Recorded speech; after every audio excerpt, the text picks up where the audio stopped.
Yo soy Eli Fasca, conozco a muchos de ustedes, a muchos no. Es un placer estar con ustedes en DojoConf. He estado aquí previamente y Soluciones Seguras nos gusta siempre apoyar estas iniciativas de ciberseguridad.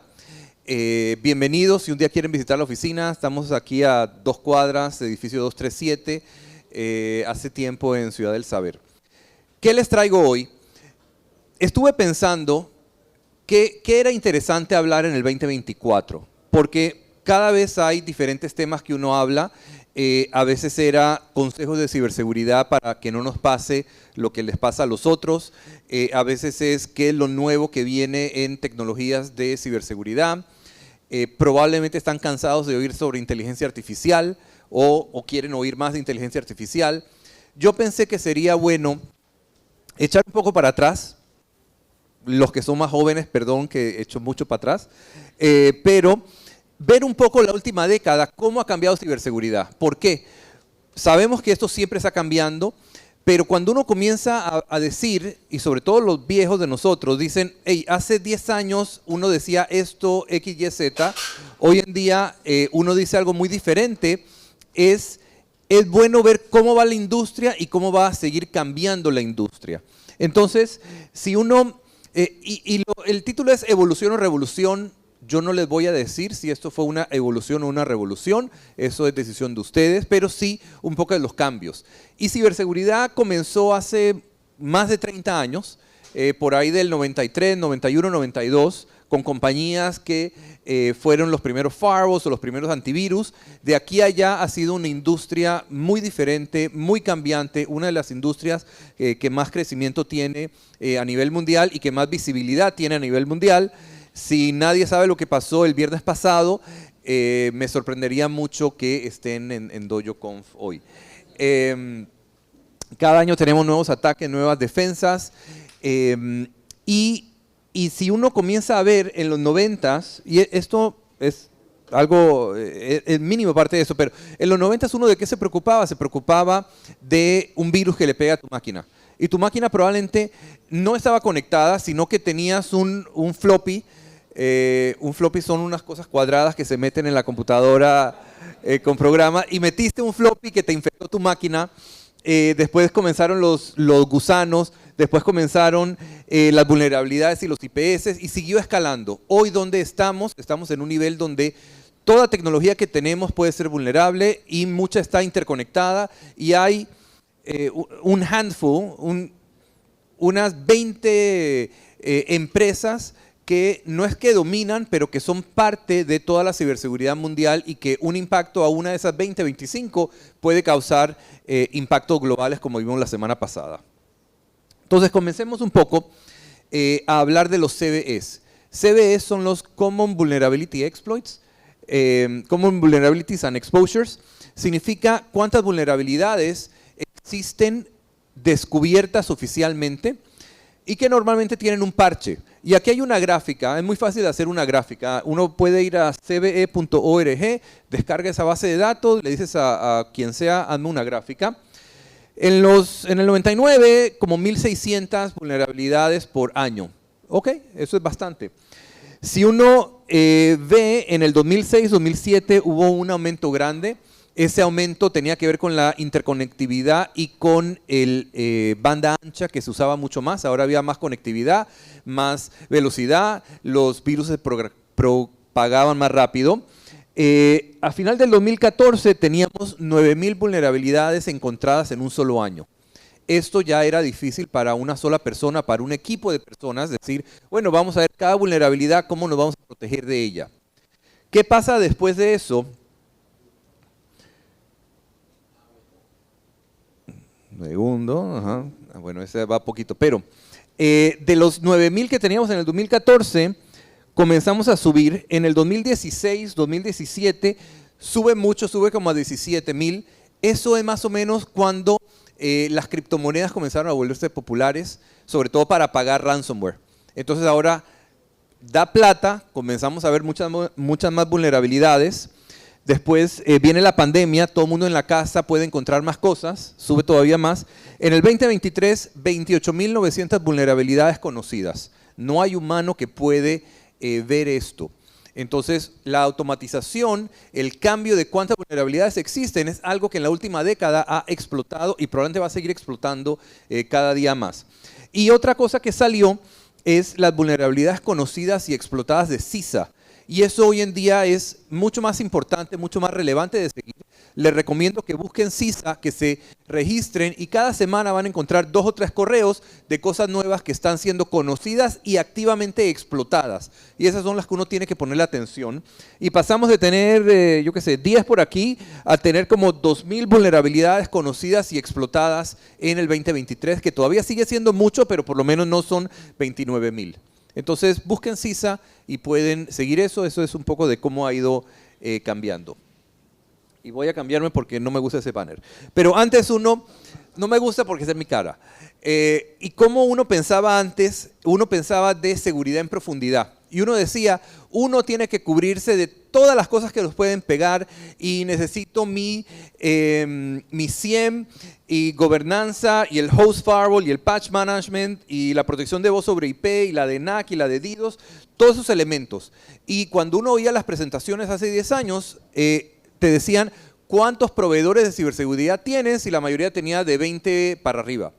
Eso se ha vuelto inmanejable porque cada tecnología es un mundo y sobre todo en países como nosotros, donde 3 personas están encargadas de la seguridad de 1.000, no es factible tener tantas soluciones. Entonces, lo que estamos hablando hoy en día, ¿cuál es la evolución? La evolución que vemos hoy en día es hablar de la plataforma. Y la idea de tener una plataforma es, para bien o para mal, tener una centralización de poder tener con un fabricante o con un ecosistema del mismo fabricante la protección de por lo menos el 80% de lo que necesitamos y algunas cosas puntuales separadas, porque no todo, o sea, nadie puede hacer todo, pero por lo menos se puede hacer una gran parte. Y eso te reduce como un 40-50% la administración y la organización que tienes. Y eso es algo importante hoy en día, porque uno tiene que aprovechar el tiempo de uno de una manera de que no estés saltando de un lugar a otro. Y el mayor riesgo hoy en día es la mala configuración por el error humano. Entonces, eso te lo trata de evitar y tú permites también especializarte. De paso, traté de quitar todo rastro de logos de fabricantes. Tal vez se me pasó uno, pero en la mayoría no debe haber aquí. Entonces, eso fue uno, cambiar a la plataforma. Hace 10 años uno hablaba del password y uno hablaba de que el password tiene que ser complejo, tiene que tener letras, números, mayúsculas, tiene que ser cambiado cada 90 días, que era horrible, y un password diferente para cada sitio y no puedes repetir tu password, los últimos 10 passwords que tenías. Cada vez que yo veía eso, se sabía que eso no era posible. Y que la gente iba a tener un papelito, que la gente iba a tener el mismo password. Y hay un chiste muy famoso, no es muy famoso, pero me gusta mucho, de un comediante hablando de ciberseguridad y dice cómo cuando nos comenzaron a pedir eso, entonces yo tengo mi password, que mi password es computadora. Entonces me piden letra, entonces le pongo la C mayúscula, computadora con mayúscula, le pongo un 1 y le pongo el signo de exclamación. Ese es mi password complejo y muchos de ustedes lo han hecho, estoy seguro. Y cuando me piden uno nuevo, entonces en vez del 1 tengo un 2 y después el 3 y el 4 y el 5. Entonces, ¿es seguridad? ¿No es seguridad? Entonces, sabemos que ese tipo de manipulación de password o de forzamiento de que el password trate de ser seguro no es lo que nos protege hoy en día. Entonces, hoy en día, ¿qué es lo que vemos? Es de que primero tenemos demasiados passwords data leaks. Y el hecho de que uno tenga un password complejo, seguro, pero lo usé en un lugar que tuvo una vulnerabilidad que me lo robaron de allá, esto no es culpa mía, pero eso es parte del mundo en que vivimos. Y lo que uno tiene que tener es ese multifactor para que aunque alguien sepa tu password, no lo pueda usar. Y ojalá que te avise. Entonces, si ustedes van a Google o a Microsoft, hoy en día te dice, hey, alguien trató de usar tu password, pero como no tenía el doble factor, no pasó nada, no te tienes que preocupar, si quieres cámbialo. Pero esa política de seguridad que ya no se basa en una memoria de un superhumano de cambiar el password cada 90 días y que sea súper complejo, y a veces te decían que uses 3 palabras que tú te acuerdas, entonces gato, hamburguesa, hot dog, ese es tu password, también eso comienza a ser difícil. Entonces, multifactor y hasta ir a passwordless es lo que estamos viendo hoy en día y simplificar de manera de que tú vas a tener tu repositorio más seguro, que hoy en día muchas veces es Microsoft Office o Gmail o algo como Duo o Okta, y que con ese password multifactor te autenticas a múltiples sitios. Entonces esa forma de autenticarse es lo que estamos viendo hoy en día, nos ha dado mucha más seguridad, mucha más facilidad, si dependemos de nuestro celular. Aunque hay ya algunas opciones que también corren con agentes en la laptop, pero es el mundo en el que vivimos. Entonces el password ya es el mundo viejo. Cuando vean una política de password de que tienen que rotar, de que tiene que ser extenso y de que se lo tienen que cambiar tantas veces, tal vez es hora de decirle al que puso la política, hey, veamos algo nuevo más fácil para nosotros. El phishing es todo lo que uno veía antes y perdón a los jóvenes, pero el príncipe de Nigeria me escribió personalmente muchas veces. Creo que ustedes no lo vivieron tanto. Pero phishing es algo que sigue hoy en día. El correo sigue siendo ese vector de entrada en todo lugar. Pero es fácil de detectar. La mayoría de ustedes, si reciben un correo de phishing diciendo que su cuenta ha sido hackeada y que tienen que apretar aquí en este momento para cambiar ese password, saben que tal vez no funciona. Si alguien les está ofreciendo un trabajo para ganar $40 al día viendo videos de YouTube y apretando, saben que eso tal vez no es normal. Entonces, ya la detección de un correo es fácil. Pero, ¿qué estamos viendo hoy en día? Estamos viendo los contactos maliciosos, no el phishing. Ahora ya no es por correo. Ahora tenemos el SMS y el SMS está inundado a veces de estos enlaces que parecen ser reales, pero mucho más el phishing, que es el voice phishing, que es cuando alguien te habla con la voz de alguien que tú conoces y te mantiene una conversación de 5 minutos tranquilamente y no sabes que estás hablando con un atacante, o los deepfakes de audio y de video, donde te mandan un video muy completo o estás interactuando con una persona que tú pareces que la conoces. No sé si vieron, creo que fue ayer, que KnowBe4, ¿han oído de la compañía KnowBe4? ¿Vieron que contrataron al norcoreano? Entonces, eso le pasa hasta a los mejores. Y ellos dijeron, nuestro proceso de contratación de personal remoto tuvo muchos pasos. Hablamos con la persona múltiples veces, nos mandó la foto, le hablamos en una videollamada y todo parecía bien. Resultó que era un espía norcoreano que había manipulado su imagen con inteligencia artificial para parecer un gringo de 50 años cuando era un norcoreano de 20. Y que lo que hizo cuando recibió la máquina corporativa fue tratar de instalarle tanto malware y conectarse a horas que eran laborables en Estados Unidos, pero no lo eran donde él estaba, y creo que lo ruteó era por Vietnam o algo así. Por suerte se dieron cuenta de eso. Pero imagínense si una compañía de ciberseguridad de reputación es engañada y contrata a alguien de Norcorea, eso le puede pasar a cualquiera. Entonces uno tiene que verificar, uno tiene que no creer la primera cosa que ve o que oye, sino que lo verifica de una tercera manera.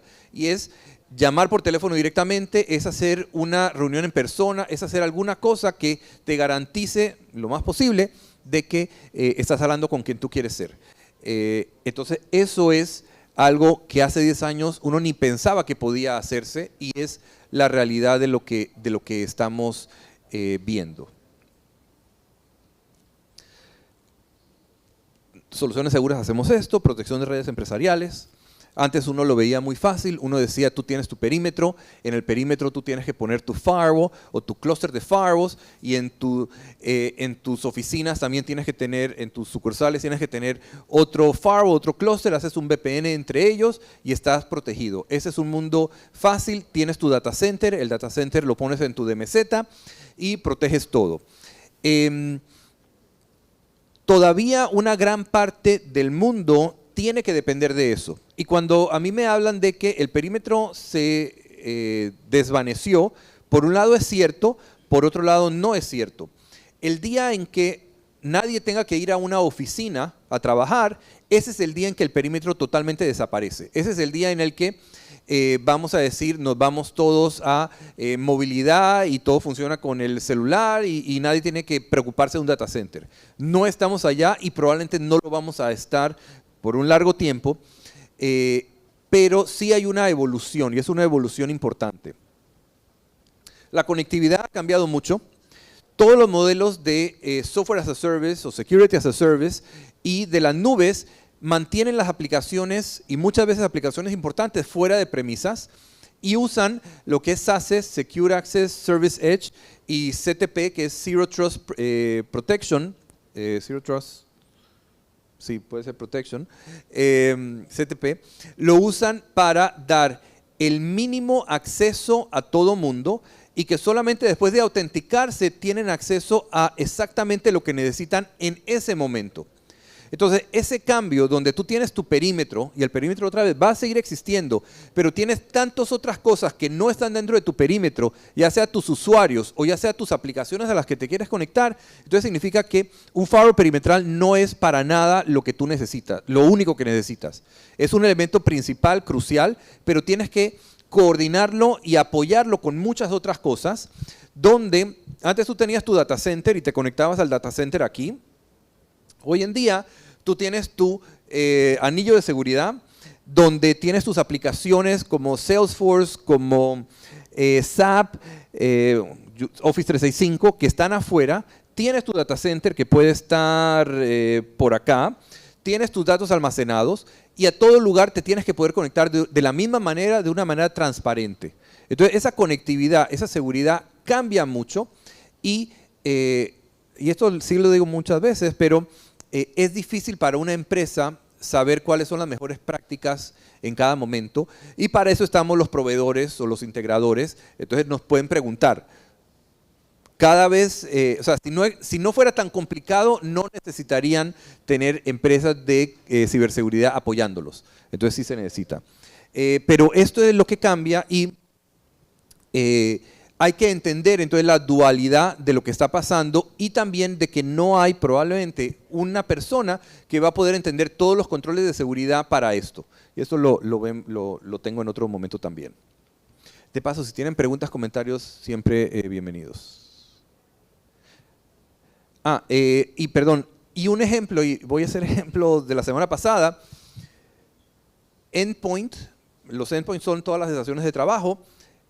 CrowdStrike tenía toda su administración, estaba todo en la nube. Entonces ese era otro de los problemas, donde tenías tu administración en la nube, tenías los usuarios, los endpoints en tierra, entonces tenías que ir a un proceso manual. Entonces ese es el tipo de cosas donde tu perímetro o tu seguridad de tu ambiente lo migraste a la nube con implicaciones diferentes. Y hablando de migración a la nube, hace 5 años, no 10, hace 5 años uno decía, todo se va a la nube, el data center va a desaparecer. El que tiene un data center no está haciendo lo que debería. Pay per use significa que me voy a ahorrar costos porque yo solamente pago por lo que uso y la empresa que no migre a la nube va a morir. Honestamente yo era uno de los que decían, no le creo eso tanto, creo que se ha probado que mucho de eso no era tanta verdad, y donde uno tenía sus ambientes físicos, virtuales y en premisas, y después lo ibas a la nube, que era fuera de premisas. Ustedes mismos lo deben saber, cómo ha cambiado, y yo tal vez lo vería como una revolución, porque ese paradigma de que la nube es la panacea de todo, no se dio, y todos los que hicieron inversiones grandes, hoy en día muchos están regresando. ¿Y por qué? Primero, porque una nube híbrida, y siempre ha sido híbrida de alguna manera, tiene un pedazo arriba y un pedazo abajo. Pero la parte híbrida más importante es de que la seguridad de la nube no es del proveedor de la nube. Es una seguridad compartida entre ese proveedor de la nube y el dueño o el usuario. Y eso es también lo que vimos la semana pasada. Porque CrowdStrike dijo, la nube de CrowdStrike estaba bien. Fue una configuración que se mandó a todo mundo. Y esa dualidad es algo que la gente no entiende y piensa de que si yo me voy a la nube, yo ya me quito mis problemas de seguridad. Y en realidad es al revés. Tú tienes problemas ahora o tienes preocupaciones tanto arriba como abajo. Entonces, esa dualidad de que uno sigue siendo responsable es importante. 2, y hay muchos puntos, no tengo 2, 3. 2, todas las nubes son diferentes y todas las nubes tienen diferentes controles de seguridad. Y todas las nubes tienen huecos por donde uno no sabe que están las puertas abiertas. Entonces, si uno no tiene algo automatizado revisándote todo eso, es como si le estás dando la puerta a alguien. Sobre todo hace 3, 4 años, la mayoría de los ataques, se llamaban ataques, eran simplemente buckets de storage mal configurados públicos al mundo entero. Y fue antes de pandemia, creo. Esos años son blur, donde los datos de la mayoría de los ciudadanos de Panamá fueron filtrados. Se pensaba que era la Caja del Seguro Social, después se pensó que era una aseguradora privada, y simplemente era que estaban publicados en una nube que no estaban protegidos y alguien los pudo descargar. Y eso es un ataque. Entonces, eso es un punto, esas múltiples nubes. El costo, todo el mundo se ha dado cuenta la gran diferencia entre la promesa y la realidad. La promesa de que solamente pagas por lo que usas, al final siempre estás usando la nube. Sobre todo en ciberseguridad, no es que puedes apagar los firewalls o apagar tus componentes de seguridad por 3 días porque no los estás usando. Siempre los estás usando, te cobran por el uso de la memoria, el uso del ancho de banda, el uso del CPU. Y si alguien simplemente tiene una página muy popular, estás comenzando a pagar más cosas. Cuando vienen las ventas de fin de año, tu uso se dispara y lo tienes que pagar porque el contrato dice tú vas a pagar porque lo que consumiste. Es mucho más difícil para una empresa pronosticar su consumo o tener un presupuesto porque no está bajo tu control. Y aparte se dieron cuenta de que cuando cosas críticas están en la nube, primero que la latencia puede ser mayor y segundo que tu control puede ser mayor. Entonces sí estamos viendo muchas instancias de personas, empresas que están repatriando, lo que significa las cargas que puse en la nube las estoy bajando de vuelta a un data center en premisas, me estoy ahorrando mucho en costo, me estoy ahorrando mucho en conectividad y estoy teniendo más control sobre ellas. Siempre va a haber mucho que se pone en la nube, pero ya se están dando cuenta que no es todo. Entonces ese cambio sí ha sido importante y se necesita algo que esté administrando la seguridad de toda la plataforma, la cúpula de seguridad. Y tenía otro punto más que se me acaba de olvidar, pero no importa, después me acuerdo después. Pero entonces el uso de la nube ha cambiado. La nube no es para todo. Ya sabía. Los servicios, los SaaS, eso siempre va a ser en la nube. Y cada vez usamos más SaaS, necesitamos cómo encontrar la mejor protección, porque al tener algo en la nube significa que desde donde estás te puedes conectar a él y a veces las empresas quieren decir solamente quiero de ciertos lugares autorizados, pero tú tienes los servicios en la nube, tú tienes tus servidores en la nube o tus propios servicios en la nube y tú tienes lo que tú pones en tu data center local. Entonces esos 3 elementos van a seguir y en algún momento se expanden algunos, se contraen otros, pero son 3 elementos que uno tiene que tener en cuenta en su política de seguridad. Cuentas privilegiadas. Sí, no puse logos. Pero nosotros trabajamos con un fabricante muy reconocido que hace 10 años, en realidad hace como 20 años, fue uno de los pioneros en protección de cuentas privilegiadas. Eso era el término que se usaba en ese tiempo. Y la idea era, si tú tienes una cuenta importante, y las cuentas importantes eran los administradores de tecnología, y eran tal vez algunos usuarios VIP para algunos servidores interesantes, todo eso lo tienes que poner en una bóveda y usas esa bóveda para conectarte a esos servicios sin que nadie sepa los passwords. Y entonces tú tenías un cambio de cómo funcionaba la operación y tenías que poco a poco ir migrando todo esto a tu bóveda para poder proteger esas credenciales. Sin embargo, en el mejor de los casos, tú ibas a tener una protección del 25%, muchas veces era 10% de toda la empresa, porque era muy caro y porque tú pensabas que no todo el mundo necesita ese nivel tan alto de protección. Entonces tú buscabas lo que era IoT, lo que era los administradores de la nube, lo que era Internet de las cosas y los data centers y protegías eso nada más y lo demás ya no tenías el presupuesto y no tenías la necesidad. Hoy en día se ha dividido cómo uno piensa en la protección de la identidad, porque ya no estamos hablando de acceso de cuentas privilegiados, estamos hablando de cómo proteger la identidad de los diferentes elementos que tenemos en el mundo. Y lo dividimos, hay muchas divisiones, 4 divisiones aquí es, uno, IT. IT es lo que antes uno pensaba como esos administradores que son los más importantes, el administrador del firewall, del router, del no sé qué cuánto, y eran los que uno comenzaba este proceso de privilegios, pero son un elemento nada más. El workforce son todas las otras personas que trabajan en la empresa, que tenemos que protegerlos, que tenemos que saber que su trabajo debe tener la identidad correcta y su protección correcta, y es un mundo muchísimo más grande. Probablemente es 8 o 10 veces la gente que trabaja en tecnología. Pero tenemos también las máquinas. Las máquinas, o sea, todos los servicios automáticos que están ejecutándose tienen una identidad que no está basada en un usuario, sino que está basada en una máquina. Imagínense todos los cajeros automáticos del mundo no tienen un usuario que está cada vez que se va a retirar dinero que autenticarse. Ya la máquina tiene una autenticación per se. Todo lo que son servicios automatizados son identidades de una máquina. Entonces, ¿cómo se protege eso?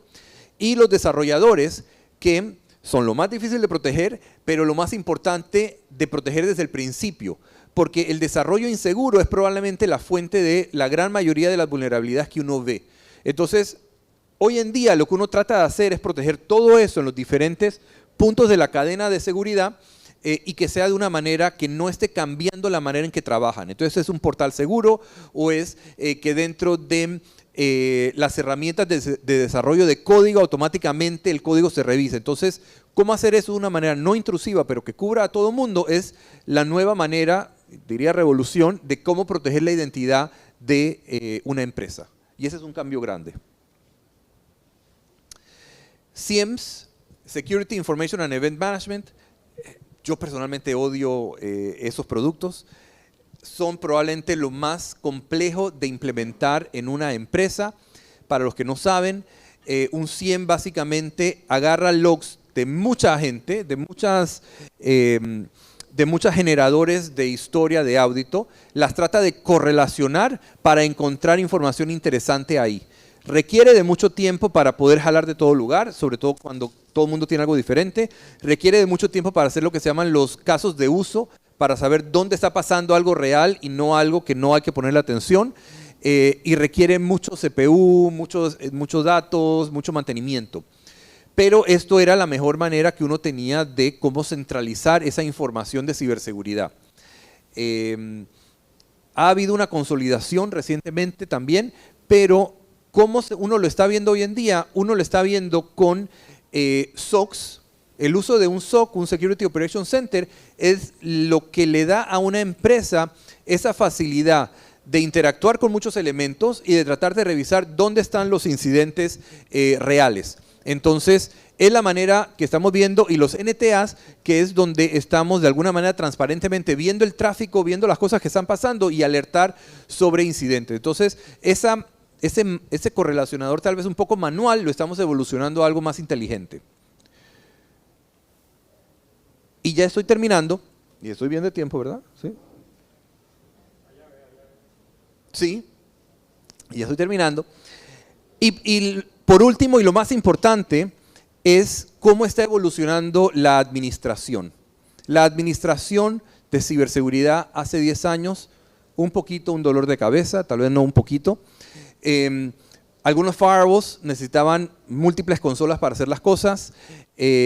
Muy pocos tenían plataformas combinadas para administrar lo poco que estaba en la nube y lo que estaba en la tierra.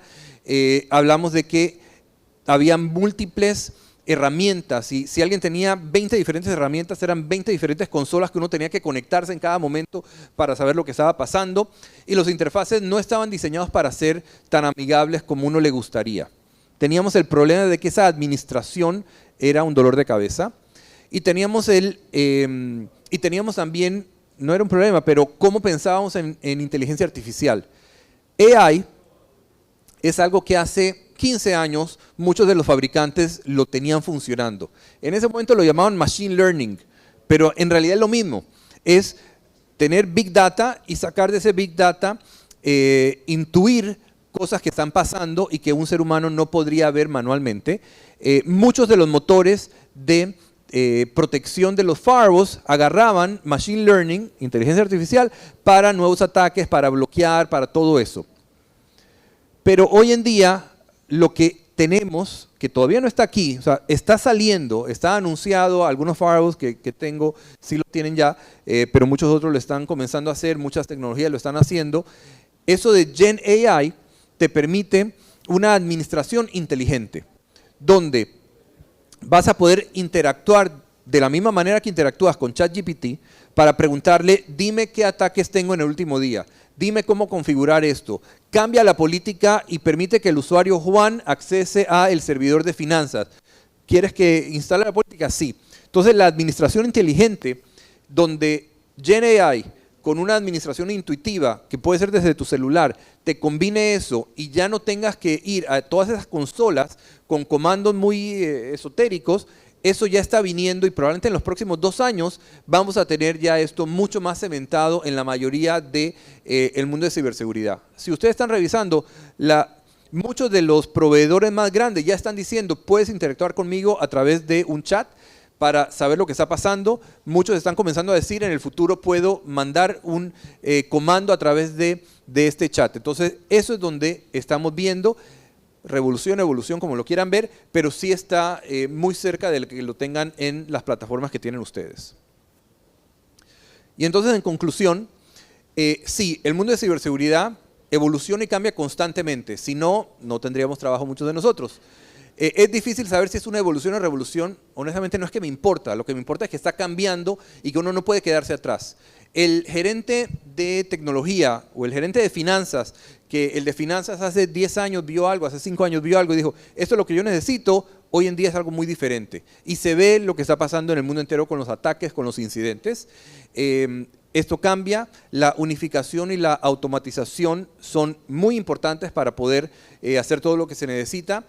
Y la protección debe llegar a todas las áreas. Y aquí no hablé tampoco de concientización, que siempre digo es muy importante porque el eslabón más débil es el ser humano. Y si uno hace algo mal puede tener una implicación en el mundo entero. Y ese es mi resumen. Espero que haya sido interesante, un viaje un poquito al pasado. Y le doy las gracias otra vez a DojoConf por la oportunidad del día de hoy.